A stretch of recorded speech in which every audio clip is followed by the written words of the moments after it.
تعالیٰ نے فرمایا وبالوالدین احسانا، اپنے والدین کے ساتھ حسن سلوک کرنے کا. اما یبلغن عندک الکبر احدہما او کلاہما، آپ کے والدین میں سے دونوں یا ان دونوں میں سے ایک بوڑھاپے میں پہنچے، دونوں تو بوڑھاپے میں پہنچ جاتے ہیں، فلا تقل لہما، تم اتنا نہ کہو، فلا تقل لہما اف، اف تک نہ کہنا ماں باپ، ولا تنہرہما، اور نہ تمہارے ماں باپ کو جھڑک کر بات کریں گے، وقل لہما قولا کریما، مگر تم اپنے والدین کے ساتھ نرمی سے برتاؤ کریں گے، عاجزی کے ساتھ برتاؤ کریں گے، پوری عاجزی اور انکساری کے ساتھ، ادب اور احترام کے ساتھ والدین کے ساتھ حسن سلوک کریں گے. وَقُلْ رَبِّ ارْحَمْهُمَا كَمَا رَبَّيَانِي صَغِيرًا، اب پھر ہم دعا پڑھیں گے، اے اللہ جیسے مجھے میرے ماں باپ نے بچپن میں پرورش کی، ایسے ہی جیسے مجھے رحم کیا بچپن سے لے کر، ان دونوں پر تو رحم فرما. میرے دوستو، ہم یہ قرآن کا حکم ہے، اور رسول اللہ صلی اللہ علیہ وسلم نے، ایک صحابی نے پوچھا یا رسول اللہ ما حق الوالدین، والدین کا کیا حق ہے؟ آپ نے فرمایا ہما جنتک و نارک، وہ دونوں تیرے جنت بھی ہیں جہنم بھی ہیں.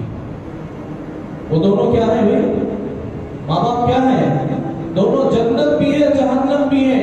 اگر تو ان کی بات تو سنے گا، ان کی فرما برداری کرے گا، ان کی اطاعت کرے گا، ان کے اشارے پر چلے گا، ان کے بول کو سنے گا، غور سے سنے گا، اور ان کی باتوں پر عمل کرے گا، اور ان کی اطاعت کرے گا، ہر اشارے پر چلے گا، تو اللہ کے نبی نے فرمایا ہما جنت کا، وہ دونوں تیرے لیے جنت ہے.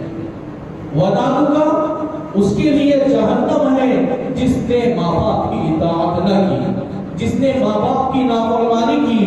یمن سے ایک صحابی آئے، بہت دور علاقے سے، رسول اللہ صلی اللہ علیہ وسلم کو آ کر سلام کیا، فرمایا یا رسول اللہ صلی اللہ علیہ وسلم میں یمن میں رہا، مجھے معلوم ہوا کہ اب جہاد ہونے والی ہے، مجھے تمنا ہے کہ میں مسلمانوں کے فہرست میں کھڑا رہوں، صف میں کھڑا رہوں، اور میں لڑتے لڑتے شہید ہو جاؤں، اور میرا خون کا قطرہ اللہ کے در پر قبول ہو جائے، اور مجھے تمنا ہے کہ میں آپ کے ساتھ کھڑا رہوں.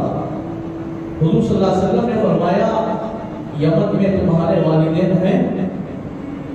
صحابی نے فرمایا یا رسول اللہ ہیں.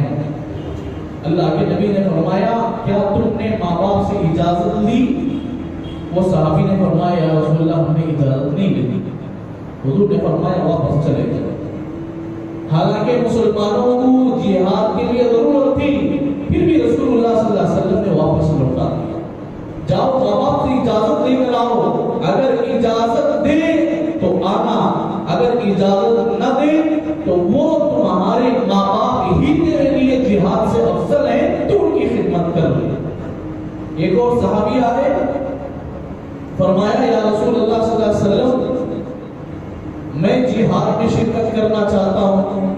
یہ حضور صلی اللہ علیہ وسلم کی عادت شریفہ ہے کہ صحابہ جہاد کے لیے جمع ہو جائیں تو سب کے ہاتھ میں تلوار اور گھوڑے اونٹ دے کر نکلنے کو نہیں کہتے، بلکہ ہر ایک صحابی سے رسول اللہ صلی اللہ علیہ وسلم پوچھتے کہ تمہارے گھر میں ماں باپ ہیں یا ان دونوں میں سے کوئی ایک ہے؟ اگر ہیں عمر رسیدہ میں کوئی خدمت کرنے والا نہیں تو ان کی خدمت کرو، یہ جہاد سے افضل ہے. ماں باپ کی خدمت کرو، جہاد سے افضل ہے. تو ایک صحابی آئے، رسول اللہ صلی اللہ علیہ وسلم نے ان سے پوچھا کہ تم جہاد کے لیے آئے ہو کہ تمہارے ماں باپ ہیں؟ انہوں نے فرمایا یا رسول اللہ ہیں. اللہ کے نبی نے فرمایا کوئی خدمت کرنے والا ہے؟ وہ صحابی فرماتے یا رسول اللہ میرے علاوہ کوئی لڑکا ان کو نہیں ہے. آپ نے فرمایا جہاد سے افضل تیرے ماں باپ کی خدمت میں چلے جا.